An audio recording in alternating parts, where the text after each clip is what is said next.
Well, thank you for joining us for this week's episode of the AccuWeather podcast, Everything Under the Sun. I'm your host, meteorologist Regina Miller, and I'm joined in the studio, as always, by my producer, Andy Robb. Hi, Andy. Hello, Regina. How are you this week? Good. We're talking about forensics this week, which we love. It's always one of our favorite things to do. I think this is probably our third or fourth forensic show. And, of course, joining us in the studio, we'll have them introduce themselves. They have been here before, and they are back once again. Our A-team. Who That's we got right. here? Steve Wistar. And Joe Sobel. Well, I've had the chance to talk to each of you separately on forensics cases, but this time I'm excited to have you both in the studio together to talk to me about some of your strangest cases. Tag team. Tag team. And I've already gotten kind of a little bit of an earful of what some of these cases might be. But you know what? Before we get into these, let's start with this. How many combined years do the two of you have in doing forensics? Oh, it's probably getting pretty close to 100. No, seriously. You're not serious, really? Well, it probably 2 times 30 or 2 times 40. Well, if you just say forensics, Steve, started in 1995. So how many years is that ago? That's 24. Okay. And I probably started in 1975. Oh, wow. So that's, almost 45. So I've been like at AccuWeather 43 years, but didn't do forensics the first 18 or whatever that is. Yeah. So you guys have had a lot of history. And so it was from that I thought, well, let's draw on some of the, we've done these forensics, podcasts in the past where we talked about winter weather or different, kinds of things like that. But I thought, let's look at some of the strangest cases you guys have ever had. So a quick glance at some of the cases that you suggested. So there was spontaneous combustion, rogue waves, and cows, of all things. And I got this text from Andy, my producer, and he was prepping me on this. And he said, cows. I'm intrigued in the text. So, Dr. Joe, this was your case. It was. So can you tell me about when this was and what this was? Goes back into the 1970s. So this would have been one of your early cases. It was. Yes, it was. And it was back in the days when we were worried about global cooling. If you remember, well, you don't. Remember. I don't even remember. No, well, because I was a kid, so I've ever heard about was the global warming. Well, back in the 1970s, we had a couple of consecutive very cold and snowy winters in the U.S., and this evolved a case out in the Dakotas, where apparently there are 3 kind of stages of beef production or cattle raising. Okay. There's one, the suppliers, who supply the ranchers the cattle. Then there's the ranchers who raise the cattle for a period of time, and then they send them on to the processors. Okay. Who process the meat. And so this was a case where a supplier had supplied a rancher with several thousand head of cattle, and they get them typically in the fall, and then they put them out on the range for the winter. And then the next spring, they would be rounded up and brought to processor. Yeah. Okay. So this was during one of the very nasty winters in the late 70s that the thousands of head of cattle that was supplied to the rancher, a very high percentage of them died. And the farmer was blaming the supplier to have supplied him with either sick or just maybe genetically something was wrong with this. Or they just weren't ready to be sent out on the range. Yeah. And of course, the defense was that this was an extraordinarily cold winter, and that's the reason that the fatality rate of the cows was higher than it normally would have been. Typically, would these cows just be outside? Like there's no shelter necessarily? Yep, they're just put out on the range. And okay. In the Dakotas in the winter. Mm-hmm. Wow. It seems a little rough. I presume they're given hay and right. food and that kind of a thing. But hand warmers. Yeah. Hoof warmers. Yeah. Somebody needs to come up with those. So that would be a typical process of how they would be sent out on the range. Right. And so this particular year, then your called in to investigate later on about this case. So Right. We were called in, 5 or 6 years after. because it takes a long time for the process, the legal process. It's got to get go there. through the system Yeah. and so forth. And it's the only cow case that I can think of that we've ever really been involved in. So it was kind of out there, kind of different. So you were called in, I'm assuming, to testify? I did not testify in this You just case, had but we to, did okay. prepare a report. And the conclusions of the report was that this was an extraordinarily cold winter, one that could not be anticipated in the general run of climate. Now, how the case turned out and who was held responsible, those are kinds of things that very often we don't find out. Yeah. We present the facts as we determine them, and then they're argued by the lawyers, and it goes from there. So I can't tell you which way this case went, but I can tell you it's probably the coldest winter that we've had since then. Oh, wow. So there was like at least that argument was an really stood firm Yes. as far as you were concerned. Now, one of the other cases here that I thought was particularly crazy, and Steve, this was your case, was rogue waves, right? So tell me about that one.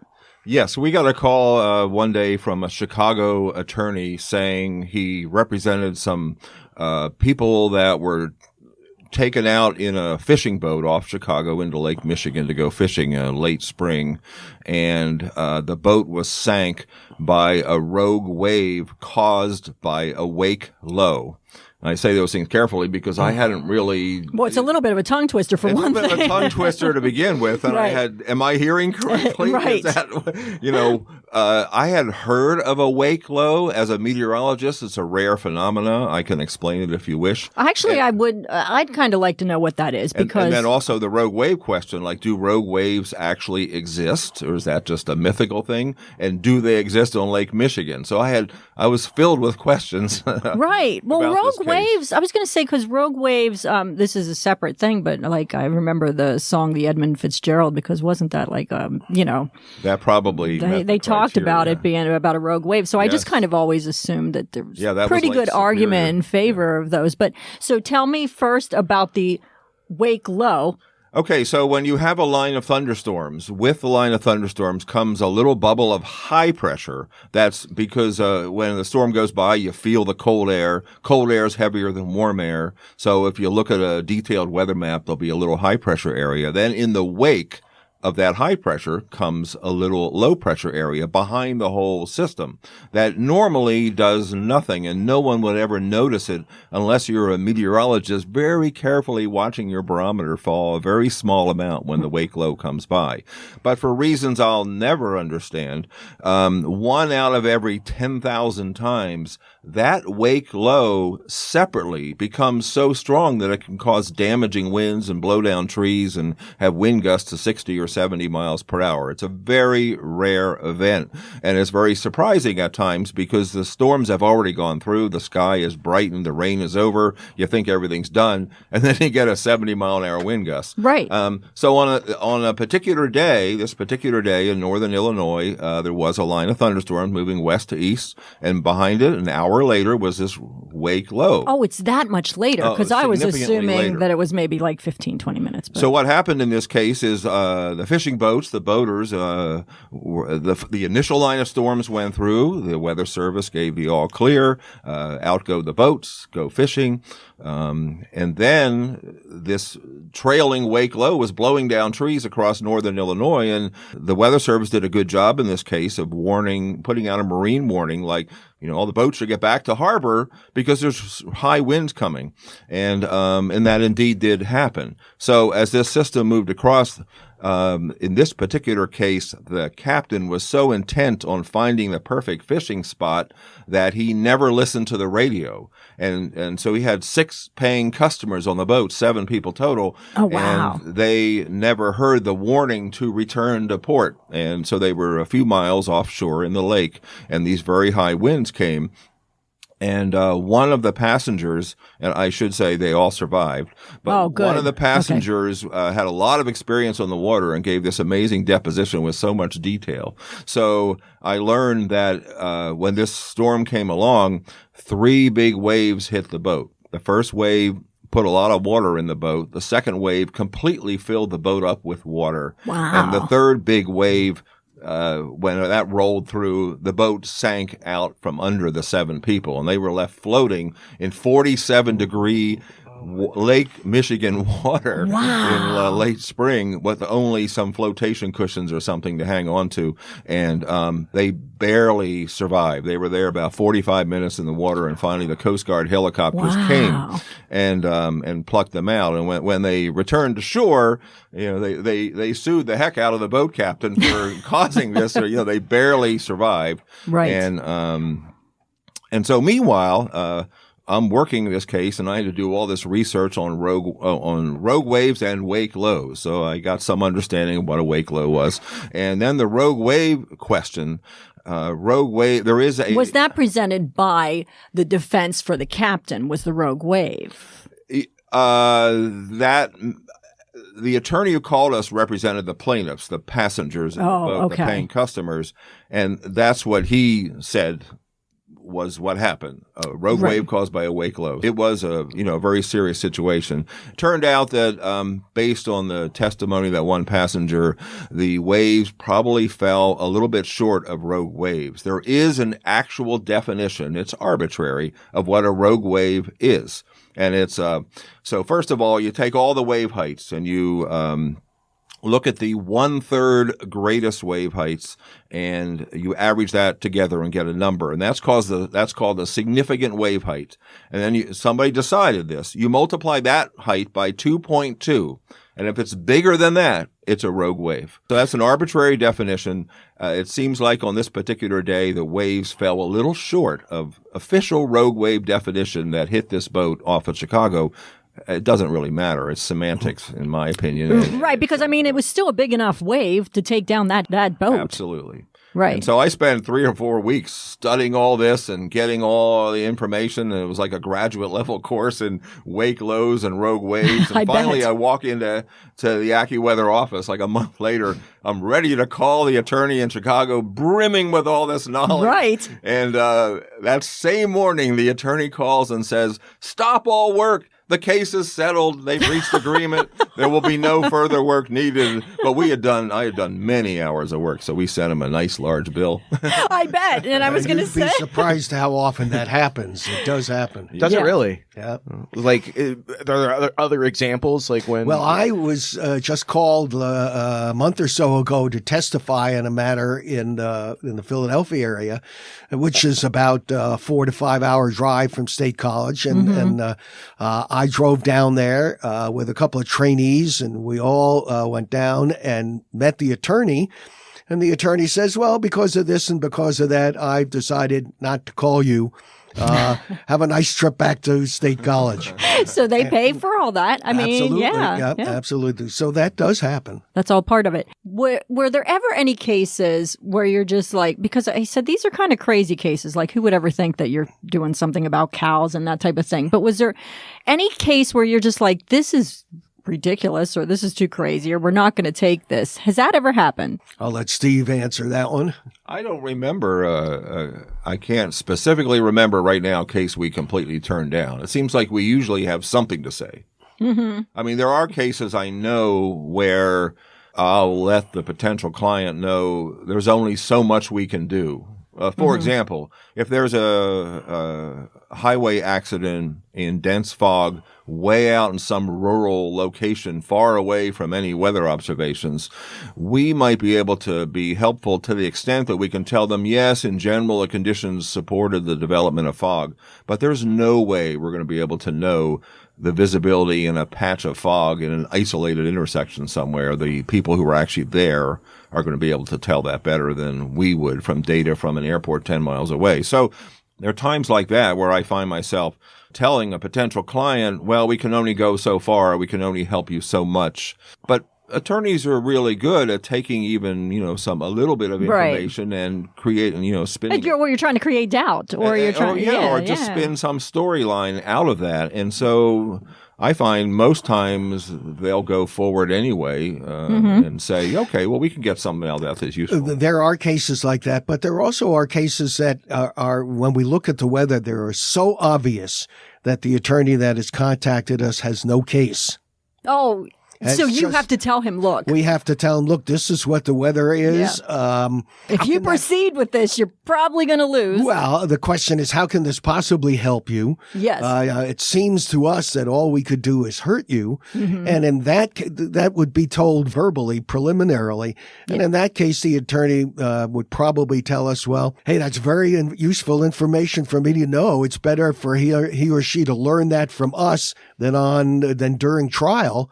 And so he or she will thank us very much for our work. We'll send him an invoice, and the file gets put away. Yeah. You still provided them with the information they needed. Now, Steve, you were mentioning to me a little bit earlier on, because I was talking about, like, is there any ridiculous case where you're just like, this is ridiculous? And you were talking to me about one that you had about ice. Yeah, there was one that just makes you laugh. And this was a ice storm in eastern Pennsylvania. It was a storm in progress. There's freezing rain falling, which is rain that falls as liquid and then freezes into ice on all exposed surfaces. And so, in the midst of the storm, there was a homeowner who felt that he needed to climb up on the eave of his roof and knock the ice off. I guess it very easily could have been my husband. Because we've had that. That's the time he always notices the problems is in the midst of the storm. And I'm like, can you get off the ladder, please? I'm going to tell him not to do that because I'm going to tell him Steve's story. But go ahead, Steve. Yeah, so this perhaps well-meaning homeowner grabs his ladder and puts it up from the ground up to the edge of his roof and climbs up with something to knock the ice off. However, he put the ladder on the ground, which is covered in ice. So after he's up on the ladder, the bottom of the ladder slides out from underneath him, and he crashes to the ground. He's injured to some extent. And he decides to sue the ladder manufacturer. Oh, my gosh. Really? Yes. Isn't that crazy? But that's where we were having that conversation about people always feel somebody's responsible. Right. Not themselves, but people always feel somebody's responsible. It must be the ladder company. Well, so they were claiming the ladder was defective or it didn't have supports didn't underneath. Have crampons on the bottom. Spikes. Maybe some metal spikes or something to go into it. Yeah, so we got a good laugh at that one, and I think the attorney who called us was the defense attorney, and I basically said, it seems like these people having a prayer of a chance of winning this case, but right. But we provided the information anyway, being helpful that we are, because it was probably pretty easy to prove that there was ice on the ground during that time. Yeah, it was right in the middle of an ice storm. It wasn't all parties agreed to that. Yeah, all parties were like, yeah, there was an ice storm in progress. The data on that was obvious, one. Yeah. So another case that you guys mentioned was spontaneous combustion.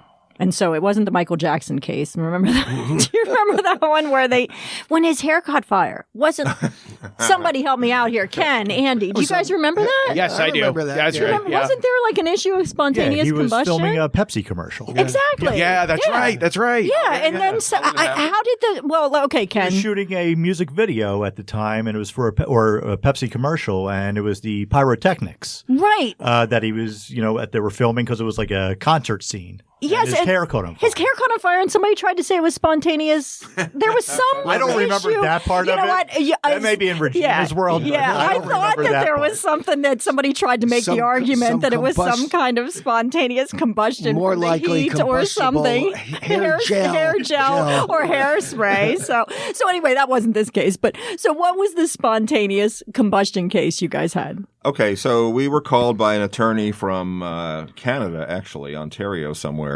This is many years ago. I don't remember which side. But in this case, It was a farm, and someone was working the farm that didn't live on the farm. They lived like 10 or 15 miles away from the farm and then would drive to the farm and do the farm labor. And so it was a time of year where they had already cut the hay. They had put it into bundles, and it was sitting out in the field to dry. And I learned through working on this case that you have to make sure the hay is dry before you put it in the barn, the next step. And so the people came, and at where they lived, it had not rained for days and days. So they thought, okay, good, the hay will be dry. And they went to the farm. They took the hay, they put it in the barn, and it caught on fire. And so there was a question of how did that happen? What happened? At first, I didn't even know if spontaneous combustion exists. But through this case, I learned, first of all, that what happened was there was a lone thunderstorm that had moved over the farm. We tracked it on Doppler radar. It moved over the farm, doused the hay, and then moved on, but did not rain where the people lived. So they were not aware of the rain. So, but they went to the farm and they put the hay in. And so it was maybe a day or two later. So the hay had dried on the outside of the bundle of hay, but inside it was still quite wet. And so they put it in the barn. And what I learned was that the wet hay acts like compost. And if you have compost really going strong, it makes a lot of heat. And so when conditions are just right and it gets hot enough on the inside of the hay bundle, but the outside has dried, meaning it can light on fire tinder pretty easily, then it can actually catch on fire. And that's what happened. And so you never want to put your hay in the barn till it's dry. Like, who knew? I guess if you grow up on a farm, which I did not, you might know that, but it was a surprise to Guess me. that's why they say make hay while the sun shines. They do. That actually is the expression. And you know what? I grew up on a farm. Oh. And so I remember that we had to have, so many days of dry weather. You could not bale the hay because you're putting that in such a tight bundle. Yes. And if it's wet in there. It's interesting when you brought up the fact that you were going to talk about spontaneous combustion, I thought, because we had been involved in another similar case years and years ago about corn in a silo. Does a similar thing happen? Yeah, it was a very, very similar circumstances. And this was a case where corn drying out and stored in a silo combusted. So that's a I didn't know that could happen. Apparently. Like ears. Tell me, was it ears of corn? I don't know the answer to that. Yeah, No, that's I interesting. don't know the answer to that. Yeah. Well, I really appreciate you guys talking about some of these really unusual, crazy cases. And with all your years of experience, and I'm sure many more years working on these, there's going to be a lot more coming down the pipe in our litigious society. I'm sure there's going to be some more coming down. So thanks for taking some time to talk to me today. Our pleasure. You bet. Well, thanks for listening to this week's episode. And, we'll be talking to him again. We're already starting to plan it out. We're going to have a brand new forensics episode coming out in the near future. Right. And now next week, we've decided we're going to hit the road with Lincoln Riddle. He's our travel vlogger. He's been in the studio before talking about the Great American Road Trip. And next week, we're looking for like a Halloween road trip destination that's got great, eerie kind of weather that would factor into it. And he's got the perfect destination for us. So we're going to find out all about some places where you can go for your Halloween. A hauntingly good time. Right. So tune in next week.